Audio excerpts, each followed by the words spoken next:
This is why we don't sleep at night. Why sleep when we can figure out how to get away from a sky predator when you're just falling? Like, what?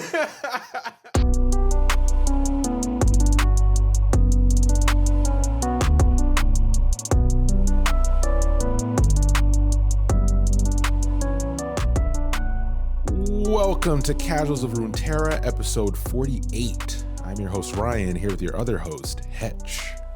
And everybody hop on the hype train. Woo! You and this hype train. Dude, new cards. It's like the train of Busan. You're constantly on it.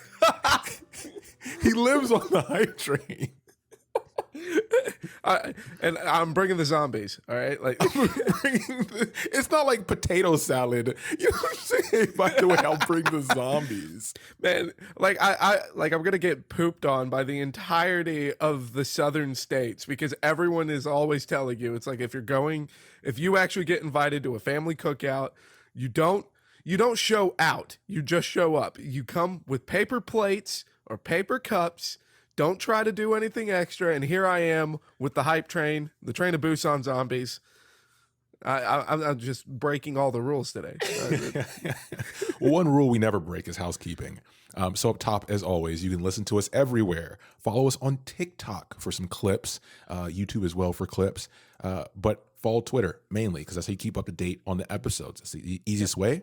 That's at podcastcor, as podcastcor, and the email at the same name if you want to contact us about anything.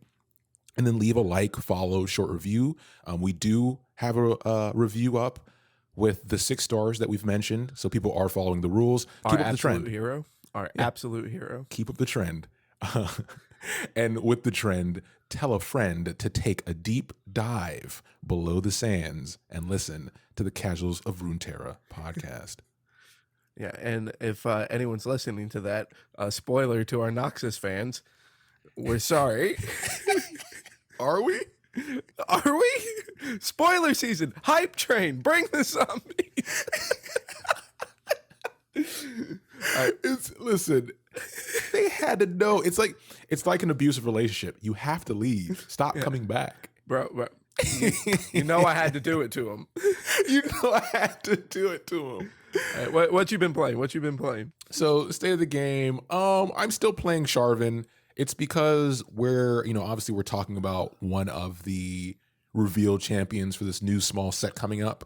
So with that, obviously a lot of things are going to change. I'm not in the space of really doing a bunch of tweaking or brewing at the end of a set meta. So I'm just going to wait, keep playing Sharvin and try to see where I can get before everything rotates, get my standard platinum and then call it a season and move on. What about you? I too am also in that same boat of not wanting to brew too much because I'm already just thinking about these new cards. At the point of recording, we've gotten a nice decent handful of spoilers at this point.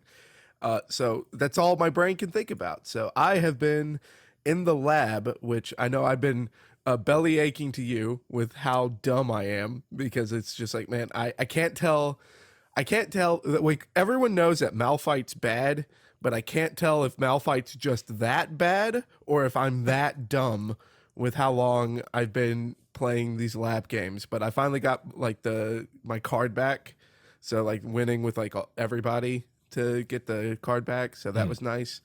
And the last one that I did was Irelia, which made me feel smarter again because I cleared that one on my first run. And I'm like, okay, good. Maybe I'm not as dumb. Maybe Malphite just is that bad.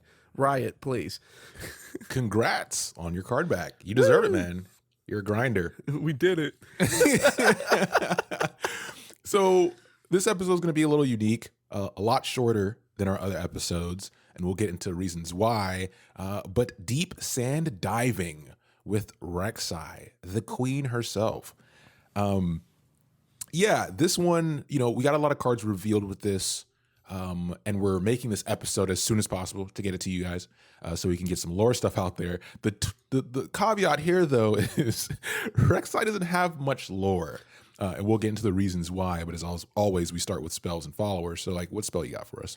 All right, so as far as the spell, it's going to be obviously some nice spoiled cards, and we're going to be looking at the unique spell for Rek'Sai.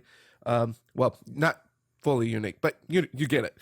So it's going to be the Call the Pack. So Call the Pack is a burst speed spell, 2 mana, that has the new keyword mechanic, which is Lurk.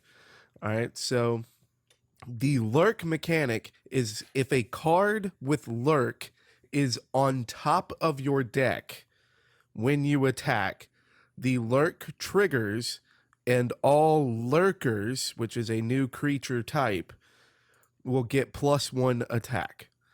So it has to, a card with Lurk has to be on top. This is the voyeurism of Runeterra. They just creeping over there. All right? So now it is the mechanic that buffs the attack, but interestingly enough, this is a spell with Lurk, so that's already kind of cool. And this spell is on to play it. So on the play, put a card from hand on top of your deck, and then create 2 random Lurker followers in hand. So we haven't gotten all of the Lurker followers yet, or I'm assuming we haven't yet because we're still in spoiler season, but we are seeing that the Lurker cards are going to be coming from Shurima and Bilgewater. So even if with this spell, even if you're not playing only in those 2 regions, you're likely to get some Bilgewater cards doing that. And the nice thing with this spell that everyone's already theory crafting on is, since it is burst speed and putting a card back onto your deck, it's a way to kind of tutor the Lurk mechanic. You're not ever going to be a bricking if you have this card in your hand and the 2 spell mana. And especially since it's boosting your attack, everyone's already theory crafting that it's going to be a very aggressive play style. So we're looking at aggressive decks, mid-range. I doubt that this is going to be too control-like. When we get to the point where we see Pike, maybe we'll see some more control elements, but this one is very much aggro. But, if we're thinking aggro, 2 mana, boosting attack damage, and essentially drawing 2 cards, I can't think of an aggro deck that's going to be upset about that. I think every aggro deck is like, yes, please, I need more of this. Yeah, aggro is always happy when they're spoiled with scaling. If you allow us to be aggressive but also scale properly throughout the game, we're going to tip our hat to you. Absolutely. Yeah. My ladies. My ladies. My lurkers. My lurkers. It's terrible. Such a bad joke. All right, I'll start working on the meme. We'll see if we can get that mass produced. Oh my God. And make sure that we put a Dumpy stamp on the hat that he tips. Dumpy stamp still being worked on. Listen, we're a 2-man show here. We'll get it done. All right. Well, we've just ruined our whole podcast just like that.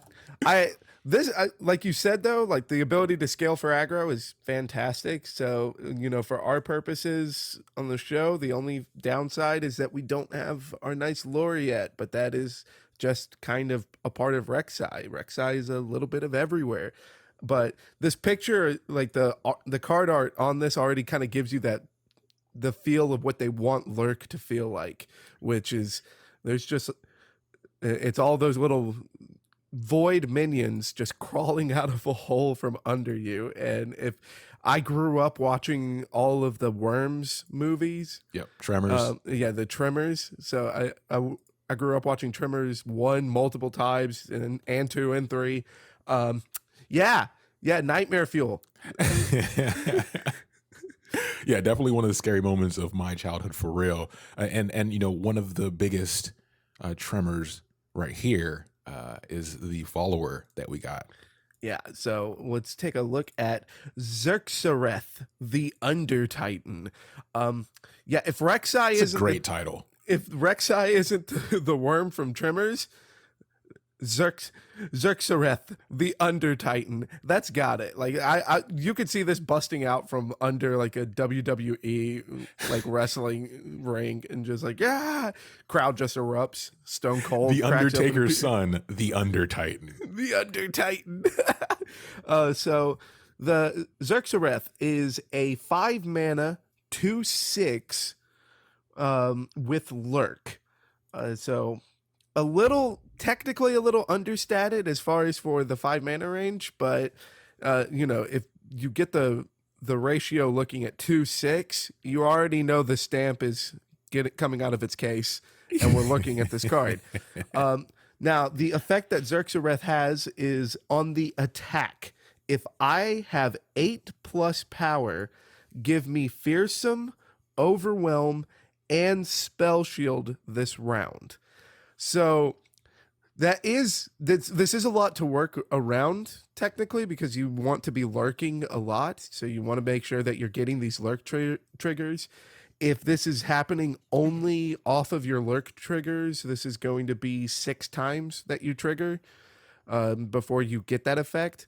And then otherwise the effect works like Sivir, where it's not happening until you declare your attack. And then after declaring your attack, it's kind of burst speed. Like they can't react after you commit to your attack. But those points aside, me being the naysayer aside, holy cow. Like if you're triggering that attack, that this could potentially be a finisher, which is nice to see at a 5 mana slot. And with this round being attached to it means it can trigger multiple times. So if you're in control, I think Hetch just climaxed. It's the glug in him. Hey, you said trigger multiple times, and someone who is constantly talking about how they're only playing scouts. You have my attention. So yeah, this card is going to be played in some capacity, at least a one of.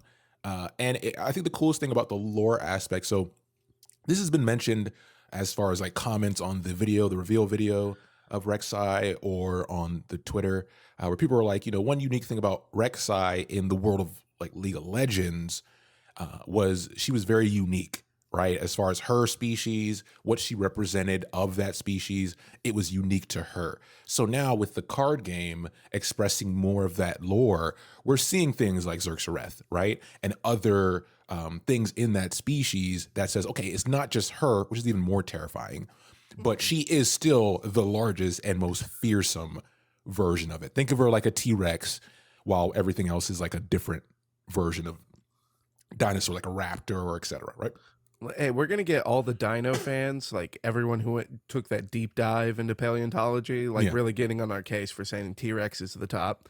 That's some Jurassic Park stuff. So disclaimer, we don't actually mean that. We do pop culture stuff here. No beef, please. No beef. We are not educated paleontologists. I can imagine me going for a walk and hearing, "Hey, we heard what you said. I heard what you said, T-Rex." But I mean, to your point, this is refreshing to see, because what we're about to get into is very small. And the Rek'Sai is clearly first off, in size, not small, but also what Rek'Sai represents and what is truly under the sands of Shurima is much larger than what the people of Runeterra know. And these are we're calling the pack. And you think you're getting attacked by Rek'Sai, and it turns out to be the Under Titan instead. There's a lot going on there that we just don't know about yet. And these cards, the more that we're going to get off of these cards, it's going to be exciting. We're going to learn a lot from this. Yeah. Hype train. This is why I'm on the train to Busan. All right.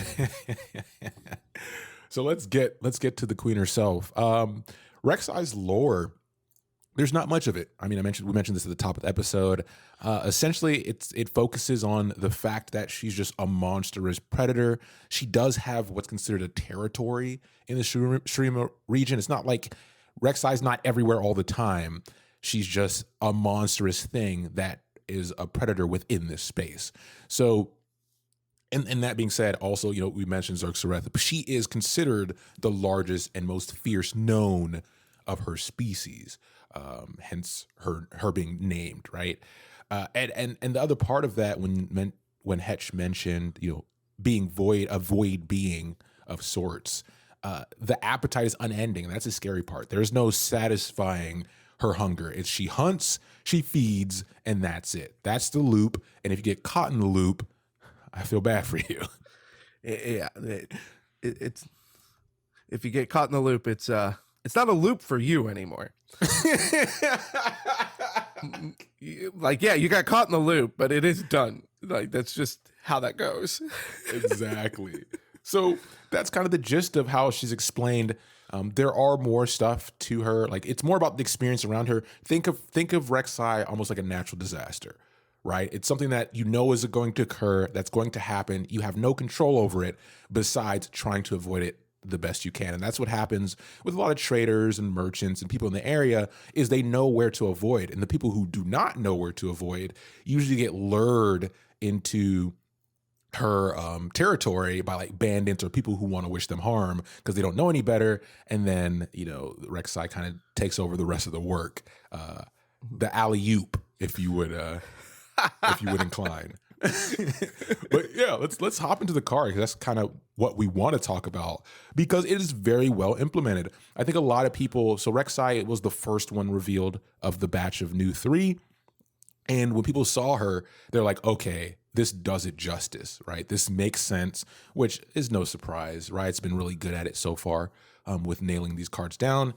So she is a 3 cost to start, 3/6 with lurk. So Hetch already explained how lurk works. And when I lurk or attack, grant lurker allies everywhere +1/+0, round end, place me into your deck. So that's what's pretty unique about her, and makes sense when if you know her gameplay from League of Legends, is that she gets in, does her stuff, and then gets out, right? Kind of recharges and comes back stronger than before. And that's very well represented here on the first half of the card. Yep. And of course, we got to say it. 3 mana, 3/6, no doubt. Stampy. Stamp that dumpy. It's Rek'Sai is probably at the top of the list right now. But I do like the stat line, not just because of our jokes, but because the fact that the round end is placing back in deck. It gives that tunneling effect from League of Legends, like you mentioned, but it's also with the tunneling that would give in League of Legends, it would increase your HP regen. So instead of giving Rek'Sai regenerate, which would just kind of be boring at this point, like not that regenerate is a boring keyword, it's just more that we've gotten that on champions a lot already, like Garen, Trundle, Flip Vladimir, like it would be kind of more of the same. This is a nice way of playing along with this lurk mechanic while also showing that you'd get that regenerate mechanic from the League of Legends game. So I like this card already without even looking at the flip. So the flip's got to be boring, right? Or is this flip going to be? Of course. This not. Oh, no. Never mind. The flip is scary as hell. Yeah. So once for her level up, once she's attacked with 10+ power, and I'm not sure, it says attacked. So because of the past tense, I think it's cumulative. So over time, I'm assuming they don't need you to attack with 10 power because that would probably never happen before the game's over. But once she does, she flips. And then she has Overwhelm tacked onto her lurk ability. And she has, when I level up, create 3 random lurkers in hand. And then she keeps the ability, when I lurk or attack, grant lurker allies everywhere +1/+0. And the big thing as far as on this flip is, well, it's actually 2 things you have to consider. 1, Overwhelm. Anytime that you're eliminating chump blockers, that's something that you have to keep in mind. Like you're going to be in the back of your mind always. But the other thing is Rek'Sai no longer has the mechanic of going back in your deck after flipping. And if you somehow get to a point where you flip Rek'Sai only off of lurk triggers, that means that you have a 3 mana 11/7 with Overwhelm on the board. the opponent's got to answer that. Like, period. This is not up for discussion anymore. You have to answer this now. This is not a test. We repeat. This is not a test. Someone call Kevin Bacon and save us. Footloose plays in the distance. Yeah, and this is also another callback to the previous card we spoke about, which was Call the Pack. Is with the level up, it's also create 3 random lurkers in hand. This goes back to us talking about how if you're giving aggro mechanics a way to scale and to have a fighting chance in the late game, no one's going to be upset about that. Like, well, no aggro player. I'm sure anyone that's been wanting Karma to have a chance to come back is just crying in a corner right now. But every aggro player is stoked for that, because then it's, you get to the point where you feel like you're running out of gas and you flip Rek'Sai, all of a sudden you've got 3 cards in hand and a fighting chance again. And, this is going to be interesting to see how people jump into this. It's going to give us a lot of variance, it's going to shock the meta, which is good. The meta needs to be shocked, and seeing these reveals so far has led credence to what the lore team has said about just give us some time, and we're gonna make right what we kind of messed up in the Aurelia camp. So yeah, I'm looking forward to it. They nailed it with this one. So yeah, as far as that, being the lore we have now, as we said, we're gonna return soon with some region specific stuff that will touch back on Rek'Sai and more of the creatures in this space, and we'll have more for you on that whole thing. And if you're someone that's kind of itching for a little bit more of Rek'Sai, I would encourage you to make sure that you watch the reveal videos that they did put out for Rek'Sai and some of the other lurk cards.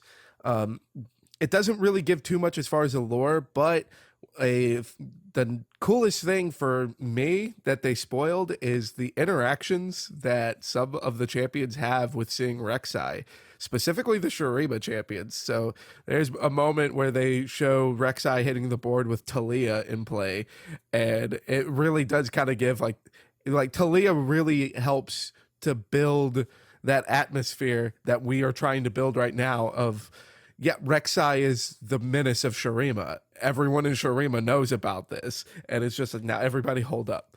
It's like that bad neighborhood dog, the one that has bitten 5 kids already and somehow hasn't been put down because the whole neighborhood's accepted it. That's what Rek'Sai is. So make sure you go watch those, because it's building the world, and that's what we want. We are ready. Build it, baby. So this is the point in the episode where I usually have a question or challenge for Hetch. Since today's a little bit shorter, we're going to do 2 questions. I know, right? This is unprecedented. Listen, we're at episode 48. Anything can happen these days. We've made it this long. So the first one is a question that has been kicked around a good bit on the internet just for good fun, which is, does Rek'Sai count as a monster girl? Now, when it comes to games like League of Legends, when it comes to this space, the concept of monster girls is constantly in flux on what qualifies and what doesn't. We won't go too far down the rabbit hole. I'll give my opinion. I do not think she counts as a monster girl. I just think she's a monster. There is besides her being recognized as a she, there's nothing that I look at and I'm like, oh, look at that. Look at that monster girl. That doesn't come to mind. You have to tell me it's a monster girl. And I think that immediately nullifies her from the conversation. I really dislike you. Do you know that?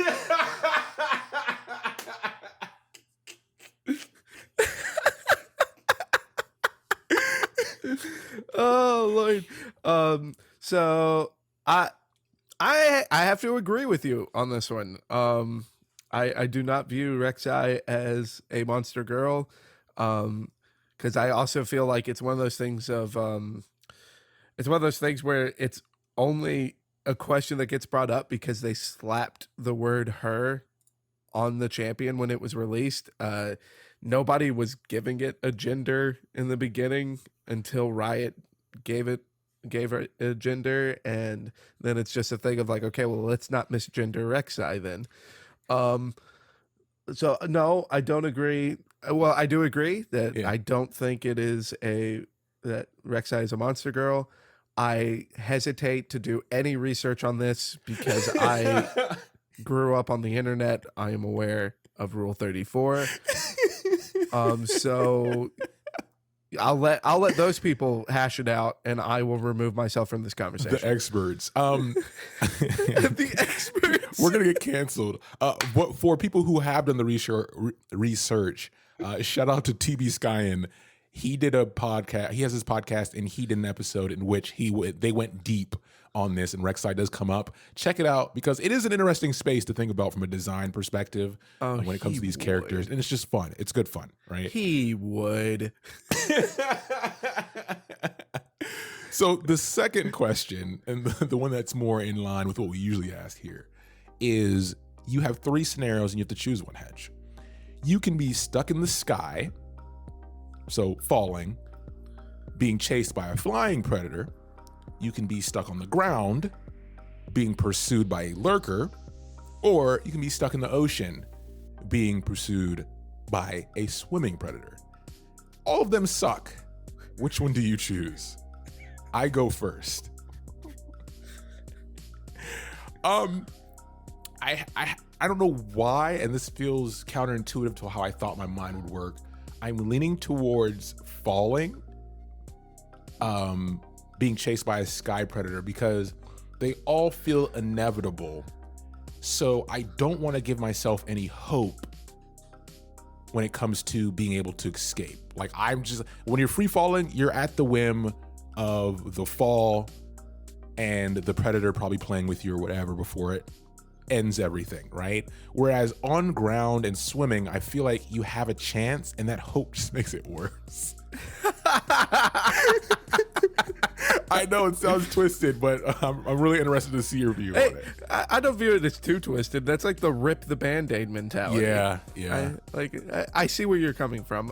For me, I have to think of it, or like my brain kind of more goes to, because like it all does seem inevitable. Like you could argue that maybe being on ground isn't inevitable, but if we're talking about Rek'Sai,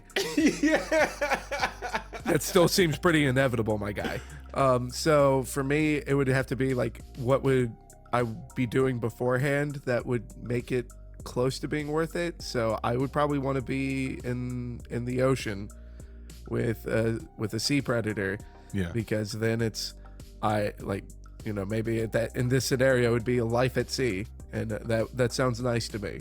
Just on a boat, singing shanties, cleaning fish guts under the sun with the salt on the air. Yeah, that wouldn't be too bad of a way to go. Okay. Good answer. And as always, you all at home, if you have a version of it, we're glad to hear it. Because we come up with these crazy concoctions. This is why we don't sleep at night. Why sleep when we can figure out how to get away from a sky predator when you're just falling? Like what? Like, is there a scenario of falling where it's no longer inevitable? Like, is there a shred of this hope? Because what if we're falling like through a ravine or something, and then there's some kind of like overgrowth? Yeah. Well, let's say, you can say you have a parachute. Yeah, and maybe a glider, parachute and glider. Okay, so then that's like a controlled space, and this is why we're up until 5 a.m. before we then go. Crap, are we still recording at our usual time? So with that, as always, thanks for listening, and we'll be back soon, hopefully sooner, with the next episode. Yeah, and not a Noxus. Sorry, guys. It won't be, unfortunately. Oh, we love y'all. All right, take care, everybody.